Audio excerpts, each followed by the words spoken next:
আমাদের জন্য ফরজ। আল্লাহর জমিনে, এই জমিন কার? আমেরিকা? ভারতে? মোদি? এই জমিন মোদির না, এই জমিন ডোনাল্ড ট্রাম্পের নয়, এই জমিনের মালিক আল্লাহ। ঠিক কিনা? আল্লাহ তাআলা বলছেন, তোমাকে আমি দুনিয়াতে পাঠাইছি দায়িত্ব দিয়া, তুমি তোমার দায়িত্ব ঠিক মতো পালন করছো কিনা প্রত্যেকটা বান্দাকে আমি হাসরের ময়দানে ধরব। তুমি কলেজে পড়তে পারো, ইউনিভার্সিটিতে পড়তে পারো, তুমি স্কুলে পড়তে পারো, ডাক্তার হতে পারো, ইঞ্জিনিয়ার হতে পারো, আল্লাহর আদালতে তোমাকে জবাব দিতে হবে যে তুমি আল্লাহর জমিনে দ্বীন কায়েমের জন্য কতটুকু চেষ্টা করছো।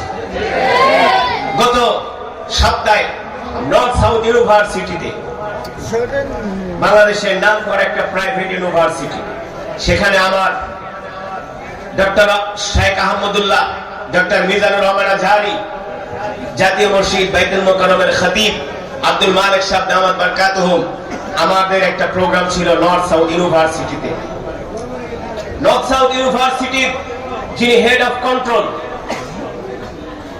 চিফ ফাউন্ডার, আমি যখন তেলাওয়াত করলাম তিনি মঞ্চে দৌড়ে আসলেন, আয়েশা আমাকে জড়ায় ধরে বলে, হুজুর এই ইউনিভার্সিটিটা আমি 32 বছর আগে শুরু করেছিলাম একটা গর্তের মধ্যে। তখন তো বসুন্ধরা আবাসিক এলাকা তো 32 বছর আগে এরকম ছিল না, ছিল গর্ত, ছিল একটা বিরান ভূমি। বলে হুজুর বিশ্বাস করেন আমার ইউনিভার্সিটির বয়স 32 বছর, কিন্তু আমি কোনোদিন আজকে আপনার কণ্ঠে যেভাবে কোরআন শুনলাম আমি কোনোদিন এইভাবে কোরআন শুনি নাই বলতে হুজুর আমার শোনার সুযোগ হয় নাই, সেই পরিবেশে আমি ছিলাম না। কিন্তু আজকে কোরআন শুনে হুজুর আমি এতটা আবেগ আপ্লুত হয়েছি যে আল্লাহর কোরআন এত সুন্দর। শতে শতে যুবক নর্থ সাউথ ইউনিভার্সিটির ওরা এসে আমাকে জড়ায় ধরছে, বলে শেখ আজকে কোরআন শুনে হৃদয়টা ভরে গেল। আমি যুবকদেরকে বললাম, যুবক এই কোরআন শুধু তেলাওয়াত শোনার জন্যই নাজিল হয় নাই রে, এই কোরআন শুধু তেলাওয়াতের জন্যই নাজিল হয় নাই, এই কোরআন খতম করার জন্য নাজিল হয় নাই, এই কোরআন এত সস্তা কোরআন না। কিছু মানুষ মনে করে হুজুরদের দাওয়াত দিব, খতম একটা পড়ায়া 1000 টাকা করে পকেটে ধরায় দেব আর হুজুর জিলাপি পোটলা নিয়ে খুশি। সে মনে করে কোরআনের হক আদায় হয়ে গেছে। কথা বলে বাংলাদেশের ম্যাক্সিমাম মুসলমানের এই ধারণা। তাহলে কোরআন কেন নাজিল হয়েছে এগুলো আমাদের জানার দরকার আছে কি আছে না? এই বিষয় জানার দরকার আছে কি আছে না? তাহলে কি আপনারা কিছু 10-20 মিনিট আলোচনা শুনতে চান? ইনশাআল্লাহ ধৈর্য ধরে শুনবেন, একজনও ওঠাউঠি করা যাবে না। এখানে যদি আজকে একটা গানের অনুষ্ঠান হইতো দেখতেন পুরো এলাকা গরম হয়ে যেত। এরা 2-4 প্যান্ডেল আর 10 প্যান্ডেলের জায়গা লাগবে। সুতরাং যতক্ষণ বয়ান চলবে অল্প 20 মিনিট বয়ান চলবে, 20 মিনিট পরে মোনাজাত হয়ে যাবে ইনশাআল্লাহ। কেউ ওঠাউঠি করবে না, জমে জমে বসে আমরা কোরআনের কিছু কথা শুনবো ইনশাআল্লাহ। আসেন মুসলমান, আল্লাহ রাব্বুল আলামিন কোরআন কেন নাজিল করলেন? আল্লাহ তাআলা বিশ্বনবীর উপরে কোরআন নাজিল করে বললেন, ওয়ানুনাজ্জিলু মিনাল কুরআনি মা হুয়া শিফাউ ওয়া রাহমাতুল লিল মুমিনিন।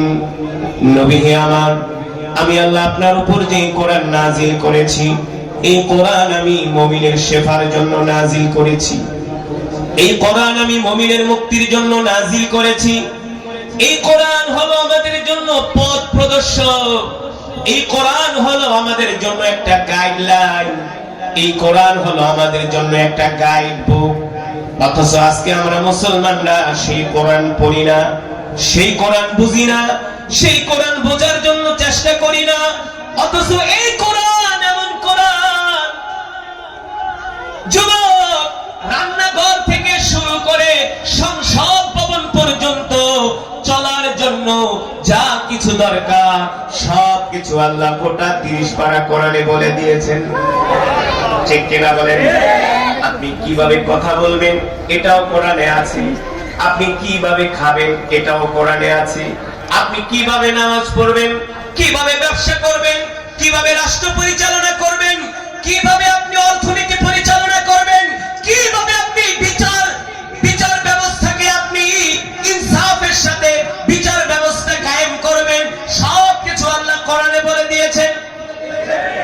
কিনা বলেন? এত সুন্দর কোরআন থাকতে আমরা সেই কোরআন মানি না। আজকে আমাদের দেশের আইন আদালত চলে ব্রিটিশের আইনে, ওই লাল চামড়াওয়ালা ওই ব্রিটিশদের আইনে আমাদের বিচার চলে। আমাদের হাইকোর্ট, সুপ্রিম কোর্ট, জজ কোর্ট সব চলে আমেরিকা, ইসরায়েল, ওদের প্রেসক্রিপশনে, ঠিক কিনা বলেন?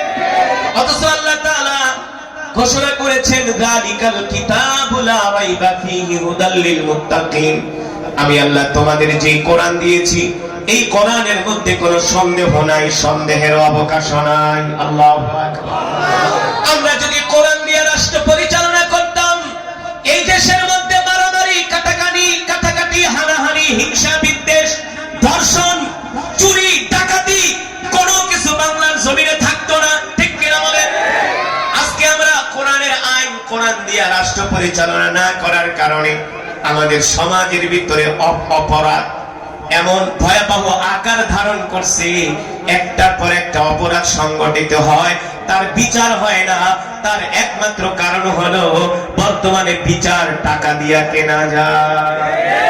যার টাকা আছে আইন আদালত তার হাতের মুঠোয়, ঠিক কিনা বলেন?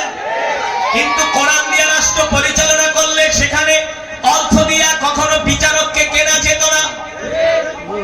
যারা রাষ্ট্র পরিচালনা করতেন তারা আল্লাহকে ভয় করতেন, তারা মনে মনে ভাবতেন আজকে যদি আমি অর্থের বিনিময়ে একটা মার্ডার কেসের মামলাকে আমি যদি খালাস দিয়া দেই, দুনিয়ার মানুষ আমার কোনো কিছু করতে পারুক না পারুক, কাল হাসরের ময়দানে আল্লাহর আদালতে জবাব দিতে হবে। আল্লাহর নবী, বিশ্ব নবী কেমন করে কোরআন দিয়ে রাষ্ট্র পরিচালনা করছেন? আল্লাহর নবী যখন মদিনার প্রেসিডেন্ট,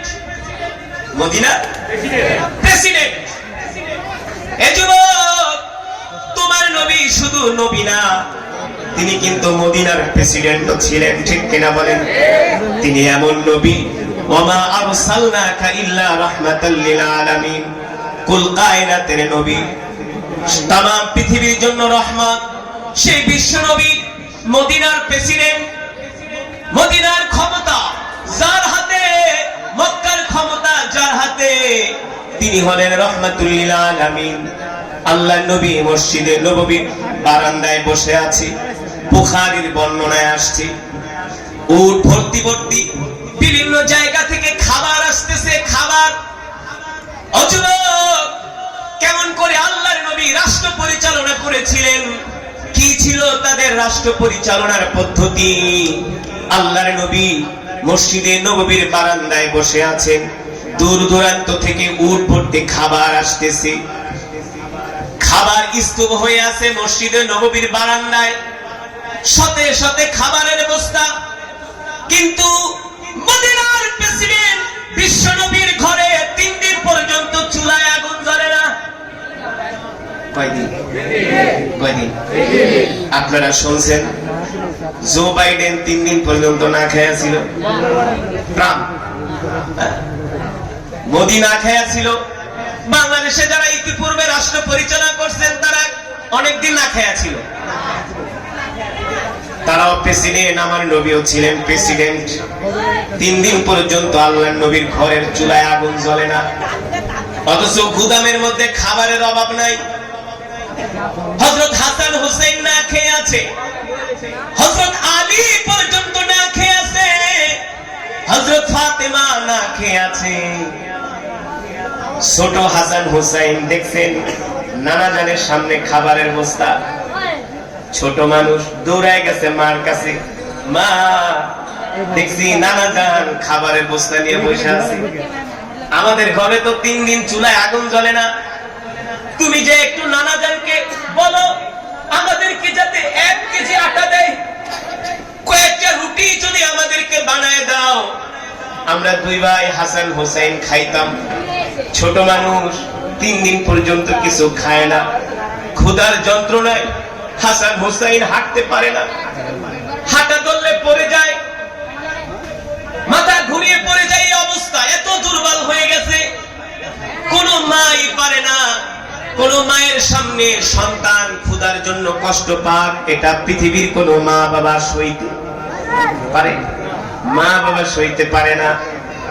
হযরত হাসান হোসেন বলে, মা যাও না, নানা জান তো মদিনার প্রেসিডেন্ট, নানা জানি তো মদিনার সব, তিনি খাবারের বস্তা নিয়ে বসে আছেন, আমাদের জন্য কিছু খাবার তুমি চেয়ে নিয়ে আসো।